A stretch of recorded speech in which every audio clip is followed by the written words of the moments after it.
기도하겠습니다. 주님 고맙습니다. 일주일 동안 살면서 하나님의 은혜를 마음껏 경험하며 또한 영적 싸움에서 승리하였다가 이 자리에 나와서 하나님 앞에 예배합니다. 우리 예배가 주님 앞에 연락되는 예배가 되게 하시고 주님께서 받으시는 예배가 되게 하여 주옵소서. 특별히 우리 찬양팀과 성가대를 위해서 기도합니다. 하나님, 그들이 가진 달란트로 하나님 앞에 예배하며 예배를 인도합니다.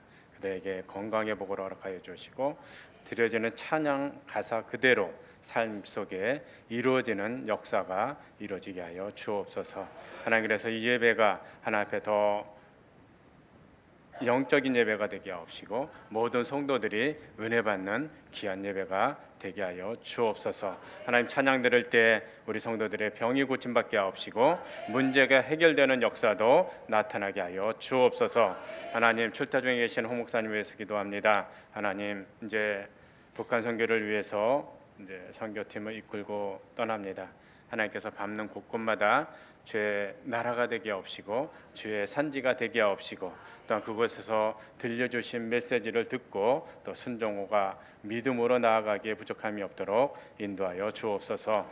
하나님, 오늘 귀한 시간에 종이 말씀을 들고 섭니다. 주의 성령께서 종의 입술을 통해서 특별히 우리 성도들이 들어야 될 말씀들이 선포되게 하옵시고 또 그 말씀이 선포될 때 아멘으로 화답하는 귀한 성도들 되게 하여 주옵소서. 주의 성령께서 함께 좀 있어갖고 예수님의 이름으로 기도하옵나이다. 아멘. 할렐루야. 제가 한 6주 계속 예배를 드렸는데 제일 부러운 게 성가대입니다. 이 태국은 그 악보를 볼 줄 몰라요. 그런데 연주는 또 다 해요.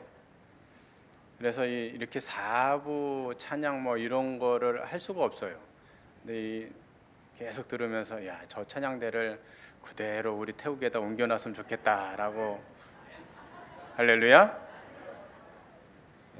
정작 성가대원들은 아멘을 안 하시네. 하여튼 그 주신 달란트 잘 사용하셔서 하나님 앞에 영광 돌리시기를 부탁을 드립니다. 저희 교회도요, 이 예배하면 이제 찬양대는 없는데 이제 특송들을 해요. 특송을 하는데 우리 70 먹은 성도가 있는데 그분은 이 가사, 박자 다 상관없어요. 자기가 하고 싶은 대로 해요. 그런데 모든 성도들이 다 은혜를 받아요. 저렇게 나이 드신 분도 특송을 하는구나 라는 생각에, 그래서 이 찬양대가 있는데 여러분들도 이 기회는 언제든지 있죠. 예, 헌신하시면은 같이 찬양할 수 있게 될 줄로 믿습니다. 오늘 이 말씀의 제목이 삶의 최선을 다하십니까? 라는 제목을 잡았습니다. 여러분들 최선을 다해서 살고 있죠? 미국에 와서 보니까 최선을 다하지 않으면 정말 살 수 없겠다라는 생각이 들더라고요. 이 식사를 하러 바깥에 나가면은 음식값도 비싸기도 하지만 이 팁을 줘야 되잖아요. 이 팁값만 하면은 이 태국에서 정말 풍성하게 먹을 수 있거든요.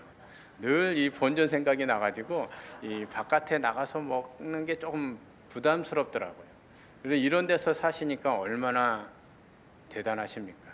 존경합니다, 여러분들. 우리는 그냥 쉽게 먹을 수 있고 뭐 이런 데서 살거든요. 근데 우리가 삶의 최선을 다하지 않으면 사실은 우리가 이 땅에서 살 수도 없을 뿐더러 우리가 크리스찬으로서도 살기가 힘든 것이 바로 우리입니다. 오늘 본문에 보면 우리가 선을 행하되 낙심하지 말지니 포기하지 아니하면 때가 이르면 거두리라, 이렇게 말씀하고 있습니다. 우리가 선을 행한다. 날마다 살면서 선을 행해야 되겠죠. 우리보다 가난하고 우리보다 연약하고 우리의 도움이 필요한 분들에게 우리가 그 도움을 드리는 것, 이것도 바로 선이죠. 선을 행하는 사람들이 가장 많이 행하는 사람들은 아마 태국 사람일 거예요. 태국 사람들은 선을 행해야 구원을 받습니다. 그래서 모든 사람들에게 선을 행해요.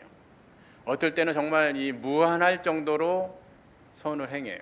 자기가 잘 모르는 것도 가르칠 정도로 선을 행해요. 길을 물어보면은 이 모르면 모른다고 얘기를 해주면 고생하지 않을 텐데 이 엉뚱한 길을 가르쳐줘요. 근데 그럴 수밖에 없는 게 내가 잘 모르겠는데 이러면은 이 물어본 사람들을 불편하게 하는 거잖아요. 그게 죄예요. 그러니까 모른다는 말을 안 해요. 죄송하다는 말도 안 해요. 이게 얼마나 이 존경할 만한 분들인지 몰라요. 선을 행해야 되었고 우리가 초창기 때 나가서 이제 먹을 것도 성교비가 이제 부족하니까 먹을 것도 제대로 못 먹고 막 그러고 있는데 우리가 기르는 개님한테 이 선을 행한다고 매일매일 소세지를 갖다가 주시는 분이 계셔요. 우리나 갖다 주지. 응? 왜 저 개한테 저렇게 할까? 그런데 자기네 조상일 줄 모르니까 그렇게 섬기는 거예요. 그런 민족이 태국 사람입니다. 어느 날 이 사단이 물건을 세일하고 있었어요. 그 상품은 여러 가지가 있었습니다. 걱정, 두려움, 욕망, 슬픔, 그리고 자만심, 교만 이런 것들이 상품이 쫙 진열되어 있었습니다. 그런데 한 진열대 밑에는 이 상품은 세일하지 않습니다. 다른 것들은 막 50%, 뭐 30% 이렇게 세일하는데 그거는 세일을 하지 않는 거예요. 그래서 이 손님이 사단한테 물었습니다. 이것은 왜 세일하지 않나요? 그랬더니 이 사단은 다른 물건은 여분이 많이 있는데 이 물건은 여분이 없습니다. 그러는 거예요. 그리고 이 물건은 내가 가지고 있는 것 중에서 가장 중요한 물건입니다. 나는 이 물건이 없이는 일을 할 수 없습니다. 이 물건이 사람들 마음속에 들어가야 내가 일을 하게 됩니다. 그래서 그 물건이 무엇입니까? 물었을 때 그 물것은 바로 낙심입니다. 우리가 신앙생활 하면서도 내가 열심히 봉사하려고 열심히 하는데 주변에서 막 이상한 소리가 들려요. 낙심되죠. 상처받죠. 시험받죠. 그러면은 그거를 포기하려고 합니다. 그것이 바로 누구의 계계라고요? 사단 마귀의 방법입니다. 그럴 때 우리는 어떻게 하면 돼요? 너는 그래도 나는 내 갈 길 간다. 할렐루야. 내가 너보다 더 잘났다. 나를 위해서 비난한 사람한테는 그냥 그래 비난해라. 내가 너보다 낫지. 라고 하면서 그냥 우리 하나님께서 내게 주신 사명을 그대로 갖고 가면 되는 것입니다. 절대 포기하지 마십시오. 절대 좌절하지 마십시오. 하나님은 우리에게 큰 능력의 힘을 주셨습니다. 그것이 바로 오늘 본문에서 말씀하고 있습니다. 갈라디아서 6장 7절 8절 우리 함께 봉독하도록 하겠습니다. 스스로 속이지 말라. 하나님은 업심여김을 받지 아니하시나니 사람이 무엇으로 심든지 그대로 거두리라. 자기의 육체를 위해서 심는 자는 육체로부터 썩어질 것을 거두고 성령을 위해서 심는 자는 성령으로부터 영생을 거두리라. 우리는요 하나님한테 복 받기를 원합니다. 할렐루야. 원하지 않으세요? 모두가 복 받기를 원하시죠. 그렇지만 우리가 복 받기는 원하는데 우리는 심기는 별로 좋아하지 않습니다. 근데 하나님은요 절대로 자연 법칙을 어겨가면서 우리에게 복을 주시지 않습니다. 자연 법칙은 뭐예요? 심어야 거둬요. 안 심고 거둘 때 나가서 거둘라 그러면은 있어요? 거둘 게 없습니다. 하나님도 마찬가지. 하나님 제게 복을 주십시오. 그러면은 복 받을 일을 해야 하나님께서 복을 주시는 거예요. 우리 동기가 하나 있어요. 지금까지도 결혼 못하는 동기가 있어요. 그래서 제가 그 친구가 이 배우자를 찾으려고 막 기도를 하는 거예요. 기도만 해요. 이렇게 선자리를 마련해줘도 안 나가요. 왜 안 나가냐? 기도하면 됩니다. 기도하면 하나님께서 보내주십니다. 지금까지 기도하고 있어요. 기도했으면 어떻게 해야 돼요? 선도 보고 만나도 보고 이 사람도 만나보고 저 사람도 만나보고 이래야 결혼을 할 수가 있는 거잖아요. 기도만 해서는 안 돼요. 어떻게 보면 기도만 하면 하나님 다 이루어주신다. 영적인 얘기 같죠. 근데 사실은 그렇지가 않습니다. 우리가 기도했으면은 기도한 만큼 우리가 그대로 행해야지만 우리가 결과를 얻을 수 있는 것입니다. 하나님은요, 우리가 심은 대로 거두게 하시는 분이에요.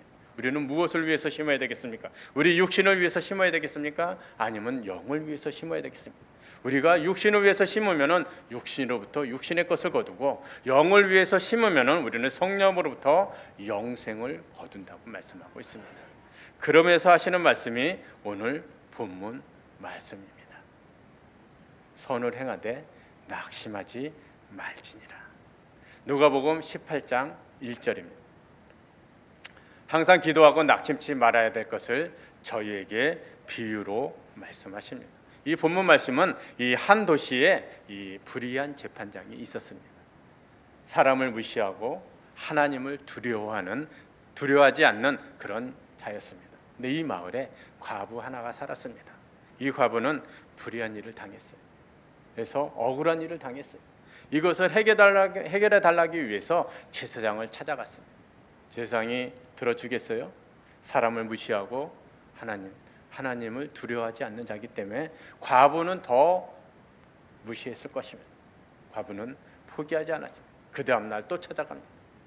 그 다음날 또 찾아가. 이제 그만 됐다 할 정도까지 계속해서 찾아갑니다. 근데 이 제사장이, 이 재판장이 나중에는 내가 하나님도 두려워하지 않고 사람도 무시하는데 이 여인의 부탁을 들어주지 않으면 내가 날마다 괴로움을 당하겠다. 그러니까 빨리 이것을 해결해 줘야 되겠다. 그러고 해결해 줬다고 말씀하고 있습니다.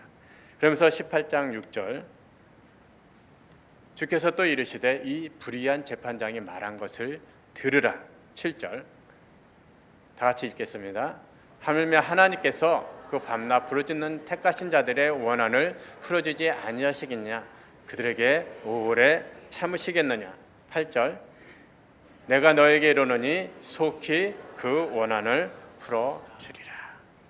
우리가요, 복음을 전하는데 막 막히잖아요.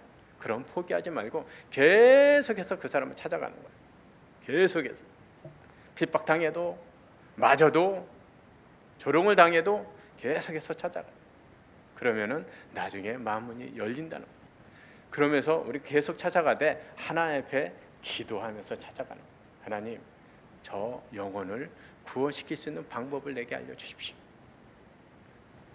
저 영혼에게 내가 복음을 제시할 수 있는 방법을 알려주십시오. 어떻게 하면 제가 복음을 전할 수 있겠습니까? 라고 고민하고 하나님 앞에 기도하는 거예요. 제가 태국 사람들하고 이제 복음을 전하다 보면은 이 대체적으로 태국 불교인이 95%예요. 근데 대체적으로 이 절에도 잘 안 가고 그냥 조상 대대로 불교기 때문에 불교라는 사람들이 있어요. 근데 가끔가다 이 불교에 아주 특심한 사람들이 있어요. 그 사람들하고 복음을 전하다 보면 이제 막 다툼이 생겨요. 논쟁이 막 생겨요. 복음을 전하면 누가 이기겠어요? 제가 이겨야 되겠죠. 근데 맨날 져요.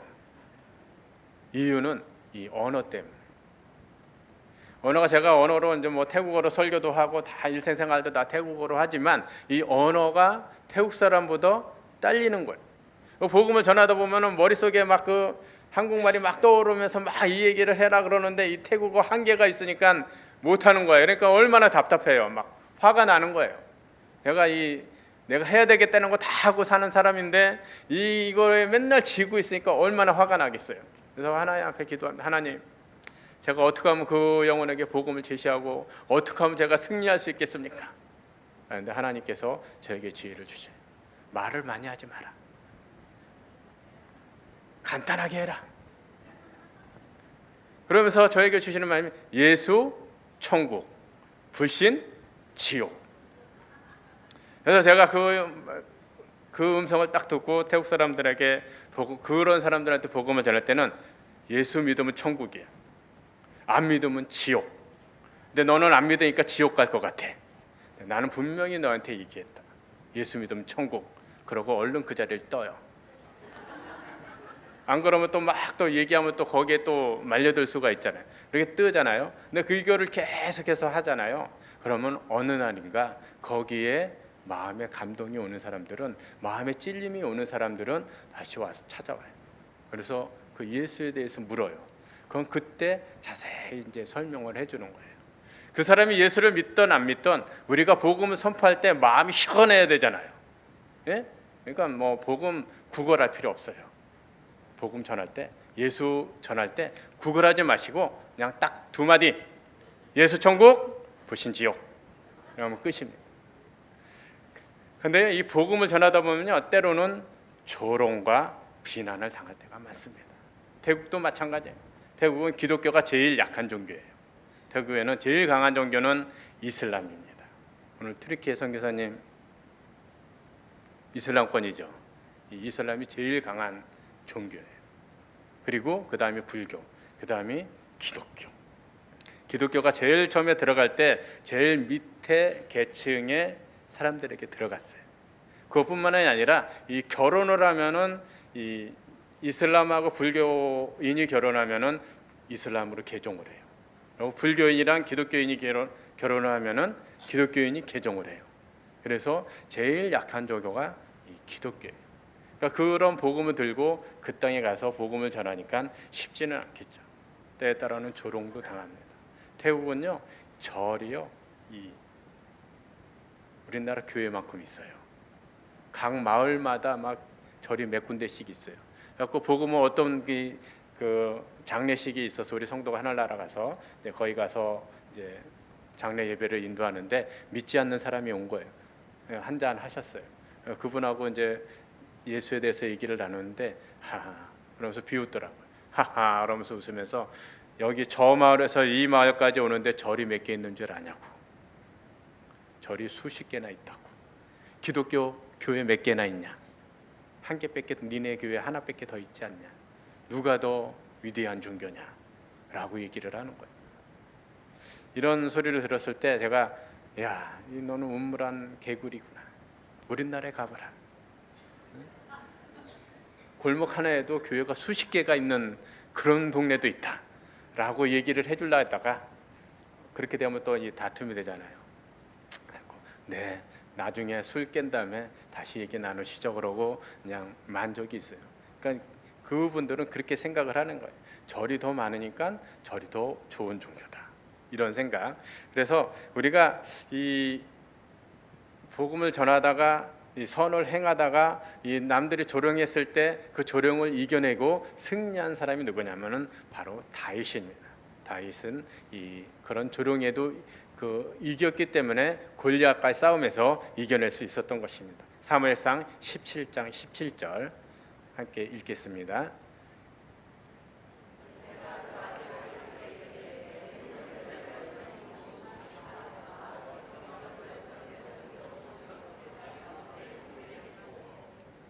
(23절)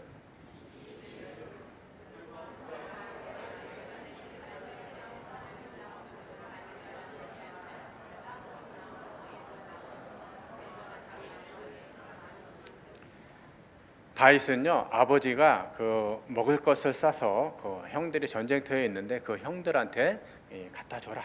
그리고 천부장한테도 갖다 줘서 이 군인들이 먹게끔 해라. 그러고 이제 다윗은 그 아버지 말씀에 순종하고 전쟁터로 갑니다. 전쟁터로 갔는데 갑자기 이런 소리가 들리는 거예요.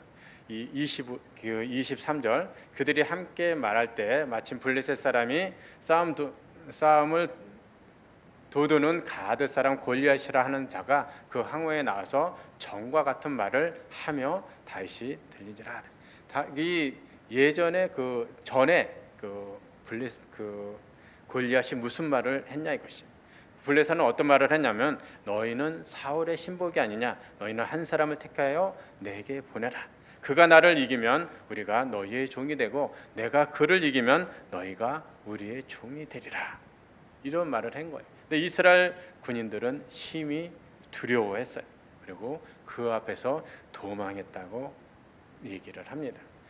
그러면서 하는 말이 무엇이냐? 25절입니다.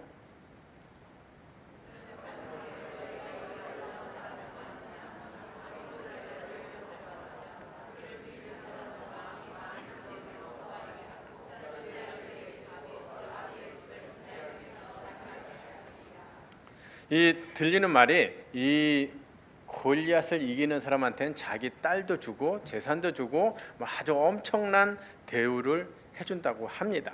그러니까 이 다윗이 급 관심이 높아져 갖고 이제 그러면은 내가 해야 되겠다라는 그런 생각을 합니다. 그때 그 형이 말합니다. 28절.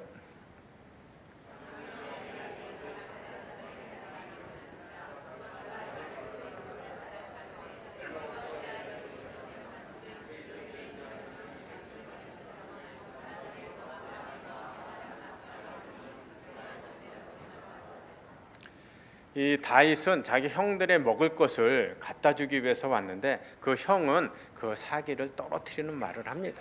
너가 전쟁을 구경하러 왔다라고 얘기를 합니다. 다윗은 절대로 내가 전쟁에 구경하러 온 게 아니라 아버지의 심부름을 따라 내가 여기 와서 형한테 이걸 주러 왔다. 그런데 이 들리는 소리가 이게 무엇이냐? 왜 저들을 두려워하느냐? 왜 하나님이 없는 저 백성을 두려워하느냐? 그러면서 이제 그런 얘기를 하죠. 그래서 그런 소리가 이제 사울 왕한테 들린 겁니다. 그래서 사울 왕이 그를 부릅니다. 그래서 사울 앞에 서서 이 다윗이 말합니다. 제가 저 골리앗을 쳐서 죽이겠습니다.라고 얘기를 합니다. 이 사울이 다윗을 보니까 어때요? 너무나 어린 소년이었어요.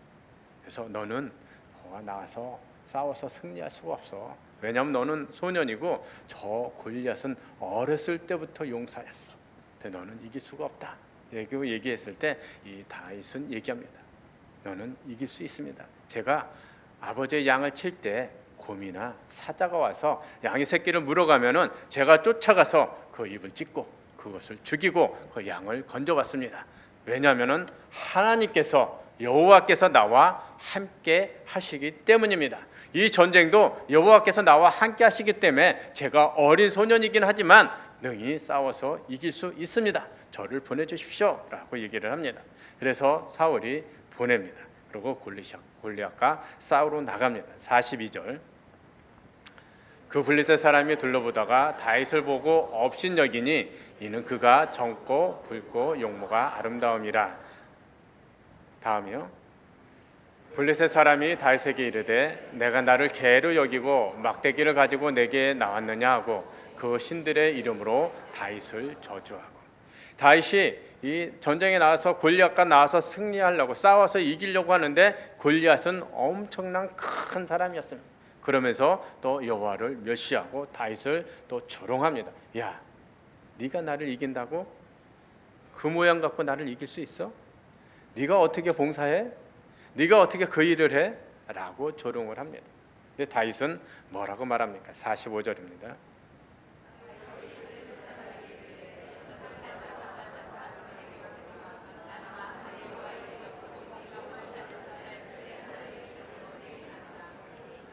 (46절)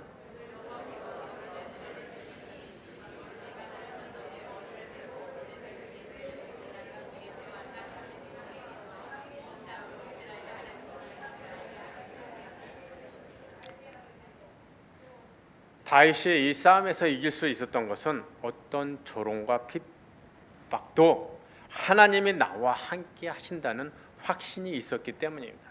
그렇기 때문에 우리가 선을 행하다가 이 좌절하거나 낙심할 필요가 없는 것입니다. 하나님은요, 우리가 어디 있든지 우리와 함께 하시는 분이십니다. 어디 있든지 우리가 어려움에 닥칠 때 그 어려움을 이겨낼 수 있는 능력과 또한 피할 길을 우리에게 주실 줄로 믿습니다. 그렇기 때문에 우리는 그 하나님에 대한 확신이 있어야 돼요. 나는 크리스찬이다. 나는 하나님의 자녀다라는 확신이 있어야 돼요. 저희가 우리 아이들에게 신앙 공동체 훈련을 시키면서 너는 어디 간지 예수님께서 함께 하셔. 성령께서 너와 함께 하셔. 그렇기 때문에 어디 가든지 힘있게 예수는 그리스도라고, 예수는 구원자라고 복음을 선포해라. 그러면 아이들이 아멘 해요. 오늘 가서 교장 선생님한테 가서 복음 전해. 예수 천당 부신지요. 목사님 그걸 어떻게 해요? 이 교장 선생님은 굉장히 신분이 높은 그런 분이에요. 그래서 그 앞에 가서 말도 제대로 못하는데 그분한테 제가 어떻게, 야, 너와 하나님께서 너와 함께 하셔, 성령께서 너와 함께 하셔, 해봐. 그래도 못해요. 아직까지 그럴 믿음이 없는 거죠. 그런데 분명한 것은요, 하나님께서는요 내 뒤에서 항상 나를 응원하고 계시고 항상 나에게 힘을 주시는 분이 바로 우리 하나님인 줄로 압니다. 네, 이 선을 행하다 보면은 모든 게 잘 될 것만 같아요. 그죠? 예수 그리스도의 이름으로 나가면은 잘 되겠죠. 예수 그리스도의 이름으로 복음을 선포하고 교회를 개척하고 이러면 잘 될 것 같아요. 그런데 그렇지 않습니다. 때에 따라는 조롱도 당하고 비난도 당합니다. 그 대표적인 인물이 누구예요? 노아입니다. 노아는요 하나님 앞에 말씀을 듣습니다. 얼마 가지 않아서 이 민족을 내가 싹 쓸어버리리라. 왜?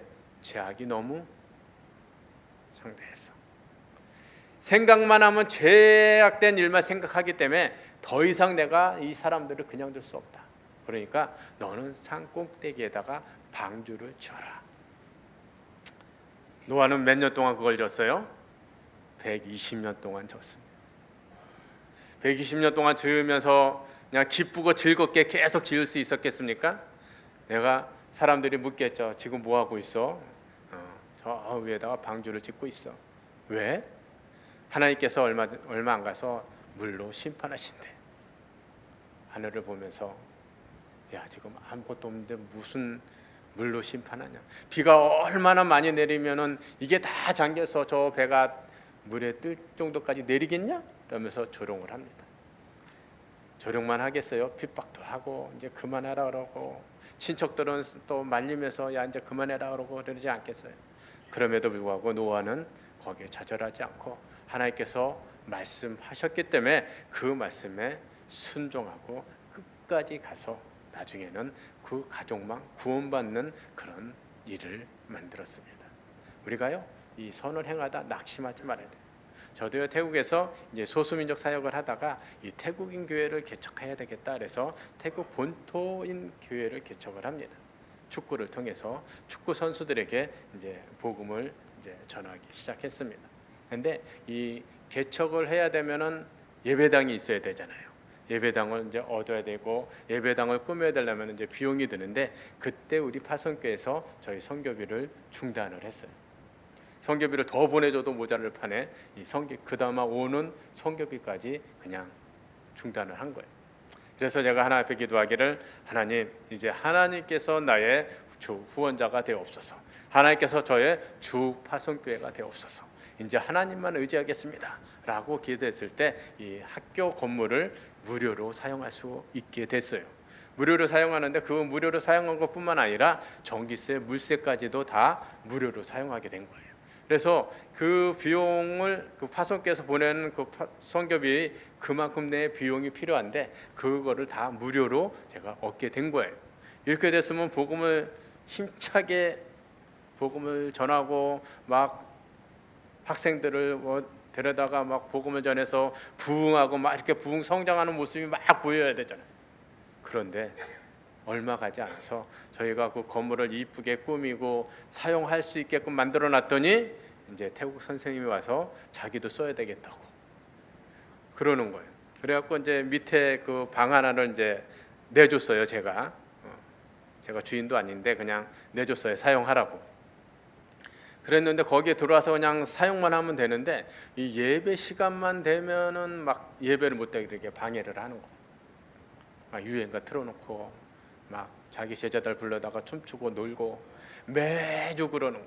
이유가 뭐냐면은 여기가 불교 학교인데 기독교인 너가 들어와서 예배 드리는 게 타당하냐? 그렇지 않다. 절대로 안 된다. 예배 드리지 말고 빨리 나가라. 이거예요. 그래도 제가 인내하고 6개월 동안 인내했어요. 6개월 동안 인내하면서 하나님 저 영혼을 불쌍히 여겨 주옵소서. 저 영혼을 처치해 주십시오. 딴 데로 전군 가게 하던지 아니면 사고가 나서 여기에 못 오게 하시던지 하나님 좀 어떻게 좀 해주십시오라고 기도했는데 하나님께서 응답하시지 않으세요. 침묵하고 계셔요. 6개월 동안 그렇게 참다가 하나님께서 저에게 다른 곳으로 이전할 수 있게끔 땅을 허락해 주셨어요. 그 땅을 이제 저렴한 비용에 경매를 통해서 저렴한 비용에 그 땅을 구입해서 이제 거기서 이제 교회를 건축하고 이제 거기서 이제 신앙 훈련을 시키고 이렇게 된 거예요. 근데 그때는 아직 기숙사 사역을 하지 않을 때였어요. 근데 하나님이 왜 그 땅을 우리에게 주셨는지 그때는 잘 이해를 못했었는데 그 땅이 얼마나 좋은 땅이냐면요, 이 걸어서 5분 거리에 유치원, 초등학교가 있어요. 그리고 또 걸어서 5분 거리에 중고등학교가 또 있어요. 그러니까 이 지역이 우리가 산 땅이 너무나 좋은 땅이에요. 그냥 비용을 더 많이 들이지 않고, 아니면 멀리 떨어져 있으면 우리가 아침 저녁으로 아이들 픽업해주고 막 이렇게 해야 되는데 그 일을 하지 않아도 되는 그런 좋은 땅이에요. 그 좋은 땅을 하나님께서 허락해 주셨어요. 지금 이 사역을 하기 위해서요. 제가 거기서 그 선생님의 그 핍박과 뭐 이런 것들을 못 이겨서 좌절하고 낙심하고 포기했다면은 오늘날 이런 사역도 할 수가 없었을 거예요. 그러나 제가 하나님께서 저를 그 땅에 보내신 이유가 확실했기 때문에 그것을 믿고 나갔을 때 저희가 선교에서 승리할 수 있었던 겁니다. 아까 우리 부목사님 말씀하셨듯이 태국은 선교사의 무덤입니다. 왜 선교사의 무덤이라고 하냐면요, 복음이 들어간 지 벌써 200년이 넘었습니다. 200년이 넘었음에도 불구하고 아직 복음화율은 1%밖에 안 됩니다. 그래도 지금 100% 성장한 거예요. 제가 24년 전에 갔을 때는 0.5%였어요. 근데 지금은 1%로 성장했어요. 100% 성장했습니다. 앞으로 1%가 2%, 3%, 5%, 10%, 더 나가서 20%, 30%될 날이 속히 올 줄로 믿습니다. 근데 왜 이렇게 복음이 전파되지 않냐 이거예요. 왜 성장하지 않냐 이거예요. 그 이유는 태국은 모든 문화, 모든 종교를 흡수하는 그런 나라입니다. 태국은 정말 강한 나라예요. 모든 민족, 모든 세대, 모든 언어가 우리 교회 비전이잖아요. 근데 태국도 마찬가지. 모든 사람들을 다 받습니다. 모든 문화를 다 받아들여요. 그래서 그거를 자기 것으로 만들어요. 그래서 이 태국은 차이나타운이 있긴 한데 차이나타운에도 중국어를 사용하지 않고 태국어를 사용해요. 모든 나라의 차이나타운은 중국어를 사용합니다. 근데 태국은요, 2세만 되면 중국어를 못해요. 태국어를 다 해요. 그럴 정도로 태국은 모든 것들을 다 흡수합니다.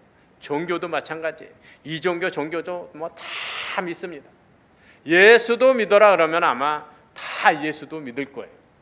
그런데 예수만 믿어라 그러기 때문에 믿지 않는 거예요. 우리가 이 종교를 타협하면은 정말 선교도 편하게 할 수 있어요. 그냥 그거 믿으면서 예수도 믿어 이러면요, 교회에 뭐 엄청나게 몰려올 거예요. 그런데 예수만 믿으라 그러기 때문에 이 사람들이 오지 않는 것입니다. 이런 데서 저희가 사는 거예요.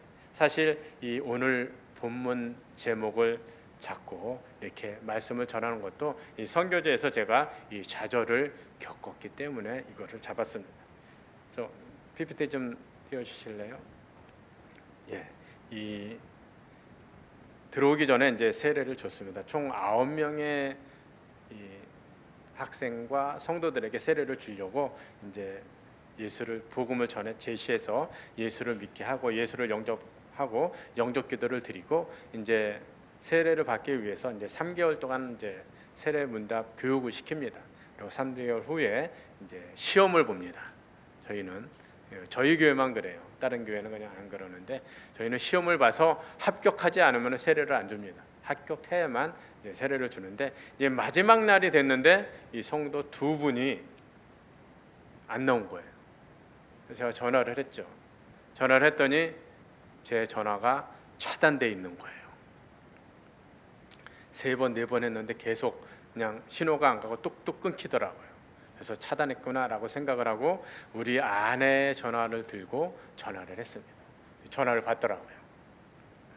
왜 안 나왔습니까? 그랬더니 내가 이번에 세례를 받기 어려울 것 같습니다. 왜요? 그랬더니 우리 남편이 반대해서 안 되겠습니다. 우리 집안이 반대해서 안 되겠습니다.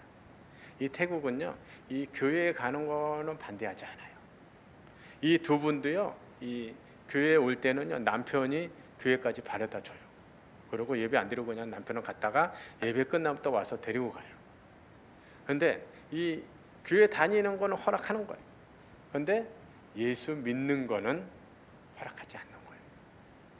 이 태국은요 정말 쉽지 않은 게요. 태국은 복음을 제시하면 다 듣는다 그랬잖아요.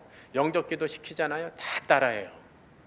그래서 이 단기 선교팀이 왔을 때 월요일 날 왔다가 금요일 날 가는 팀이 오면은 진짜 힘들어요.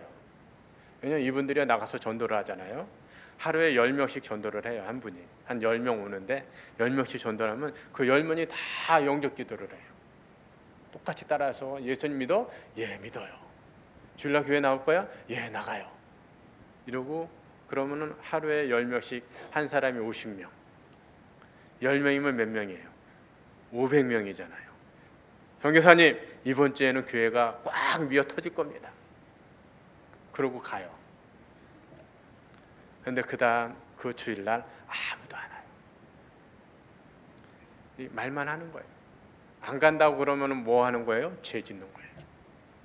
그러니까 그 앞에서는 간다고 해요. 그리고 전화가 와요. 선교사님 이번 주에 몇 명 왔어요? 제가 전도한 사람 왔어요? 안 왔어요. 하나도 안 왔어요. 이상하다. 내가 분명히 영접 기도까지 다 시켰는데 선교사님 잘못한 거 아니에요?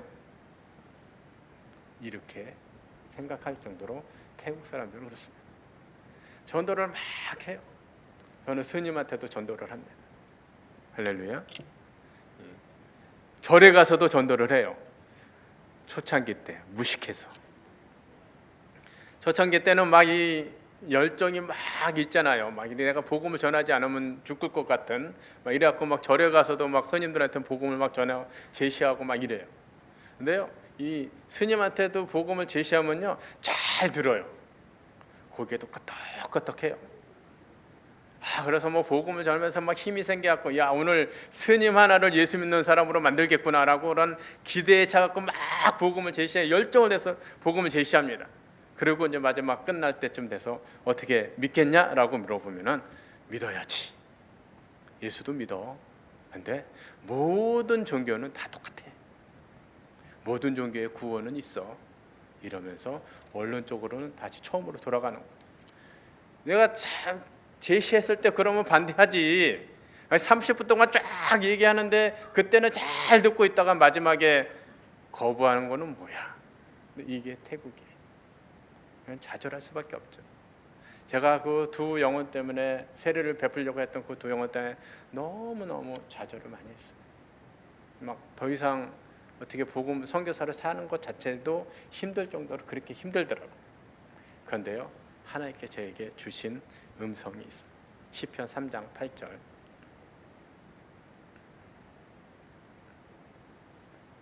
시편 3장 8절입니다. 시작.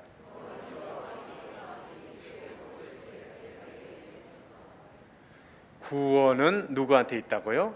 여호와께. 구원은 하나님한테 있는 거예요. 우리의 사명은 뭐예요? 복음을 제시하는 거예요. 우리가 복음을 제시하는 것까지만 하면은 우리의 사명은 다 하는 거예요. 구원은 그 사람이 예수를 믿든 안 믿든 그거는 하나님께서 하시는 거예요. 주의 성령께서 하시는 거예요. 그렇기 때문에 우리는 복음을 제시하면 되는 거예요. 이 말씀을 듣고 제가 큰 위로를 받고 그래 내가 다시 힘을 얻어서 다시 복음을 전하자. 그래 너희들은 그래라. 나는 내 갈 길 간다. 그래서 저희가 집중으로 하는 게 이제 우리 아이들 키우는 거라 그랬잖아요. 그 암송하는 거 한번 틀어주시겠어요? วันนี้เราจะมาท่องพระคัมภีร์กันค่ะไปท่องพร้อมกันเลยค่ะสุภาษิตบทที่1ข้อ7ความยำเกรงพระเจ้าเป็นบ่อเกิดของความรู้คนโง่ย่อมดูหมิ่นปัญญาและคำสั่งสอนสุภาษิตบทที่3ข้อ5ข้อ6จงวางใจในพระเจ้าด้วยสุดใจของเจ้าและอย่าพึ่งพาความรอบรู้ของตนเองจงยอมรับรู้ลงในทุกทางของเจ้าและพระองค์จะทรงประทานให้มีของเจ้าราบรื่นยอห์นบทที่3ข้อ16เพราะว่าพระเจ้าทรงรักโลกจึงได้ทรงประทานพระบุตรองค์เดียวของพระองค์เพื่อทุกคนที่วางใจในพระบุตรนั้นจะไม่พินาศแต่มีชีวิตนิรันดร์อา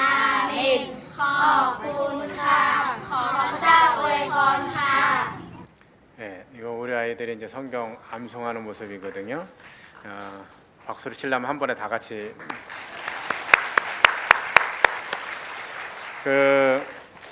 이미 불교인이 된 사람들은 사실은 소망이 없어요. 다시 개종시키기에는 너무 어려요. 물론 그 중에서도 개종되는 사람들도 있어요. 하지만 그건 너무 어려서 우리가 그 기숙사 사역을 하는 거는 불교인이 되기 전에 기독교인으로 만들자. 그래서 하나님의 말씀을 그 안에 들어가게 하자. 이게 이렇게 해서 이제 기숙사 사역을 하는 거거든요. 그래서 우리 아이들은 새벽 5시 반에 기상을 합니다. 그래서 새벽 예배를 드리고요. 또 제가 말씀을 통해서 매일매일 짧은 말씀으로 아이들에게 양육을 합니다. 그러고 나서 이제 식사를 하고 이제 학교 가기 전에 우리 전사님이 하루에 한 절씩 암송을 시킵니다.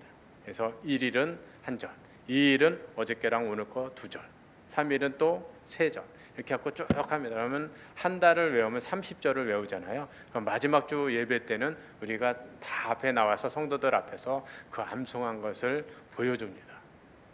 이유는 이 아이들이 격려도 받고 계속해서 암송할 수 있게끔. 그러면 시간이 한 10몇 분 지나요. 그래도 예배가 길어져도 그거를 그냥 다 해요. 어렸을 때부터 복음을, 말씀을 머릿속에 심겨주기 위함. 그러면 삶 속에서 그 말씀이 자연스럽게 적용되고 예수를 믿는데 어려움이 없게 되는 것입니다. 그래서 우리가 이 일을 위해서 최선을 다하고 있어요. 저희가 작년에까지만 해도 50명의 아이들이 있었는데 이 작년에 갑자기 30명이 아이들이 늘어나게 됐습니다. 이유는 우리가 그 아이들이 다 차서 더 이상 받을 수 없다고 오는 아이들 다 돌려보냈습니다. 돌려보냈는데 우리 지역에서 한 5시간 정도 떨어진 도시에서 한 부모님이 오셨어요. 우리한테 아이들이 15명이 있는데 이 아이들을 받아달라고. 우리는 기독교식으로 복음 양육하고 싶다고. 그래서 우리가 지금 인원이 다 차서 받을 수가 없다. 다른 데로 보내라 그랬더니 당신네들이 안 받아주면은 우리 아이들 절에 보내겠다고 그러는 거예요. 협박을 하는 거죠. 이럴 때 선교사가 마음이 동하면 안 돼요. 그래도 굳건하게 안 된다고 해야 되는데 또 저랑 같이 살고 있는 위대하신 분이 또 마음이 동하셔서 그 아이들을 받아준 거예요. 그러니까 15명을 이제 더 받게 된 거죠. 근데 15명을 더 받다 보니까 그 전에 왔다가 돌아간 친구들이 어떻게 갖고 또 그 소식을 들은 거예요. 그래갖고 아니 왜 쟤들만 받냐고 우리도 받아달라고. 그래갖고 하나하나 또 받다 보니까 15명이 더 늘어난 거예요. 30명이 늘어났어요. 그래서 이 부모들한테 뭐라고 했냐면 그러면 침대 하나에 2명씩 채우고 이렇게 지금 협소하니까 어쩔 수 없으니까 이렇게 하겠다. 그래서 동의를 받고 그렇게 해서 지금 30명이 늘어서 80명이 저희들하고 같이 생활을 하고 있어요. 근데 참 처음에는 그냥 단순하게 밥만 먹여주면 되겠지라고 생각을 했는데 비용이 생각보다 들어가는 비용들이 점점 막 늘어나더라고요. 전기세도 늘죠, 물세도 늘죠, 막 여러 가지 것들이 막 늘어나더라고요. 그런데도 불구하고 하나님께서 그 사역을 감당할 수 있게끔 하나님께서 재정을 부어 주셨습니다. 그래서 저희가 아이들을 받아서 계속 양육할 수 있는 이유는 하나님께서 이 일을 위해서 저희를 보내셨고 이 일을 위해서라면은 하나님께서 반드시 물질을 채워 주신다는 그런 확신이 있기 때문에 그것을 밀고 나가고 있습니다. 마지막으로 저희 기도 제목들을 나누면요, 한 장 더 넘겨주세요. 마지막 넘겨주세요. 요거는 이제 우리 성탄절 때 이제 예배드리고 이제 기념사진 한번 찍어봤고요. 저희 기도 제목들을 나누면은 올해 이제 또 다시 이제 저희가 이제 수요일 날 다시 태국으로 들어가거든요. 수요일 날 들어가면은 이제 새 학기가 시작이 돼요. 그럼 이제 새로운 아이들이 또 이제 오게 되거든요. 이 아이들이 잘 적응하고 복음을 잘 받아들일 수 있도록, 그래서 예수 믿는 자녀들이 될 수 있도록 위해서 기도해 주시고요. 아이들이 갑자기 늘어나다 봐서 이 장소가 협소합니다. 그래서 우리가 재건축을 놓고 기도하는 중에 있습니다. 이 재건축이 잘 돼서 아이들이 쾌적한 환경에서 잘 지낼 수 있도록 위해서 기도해 주시기 바랍니다. 기도하겠습니다.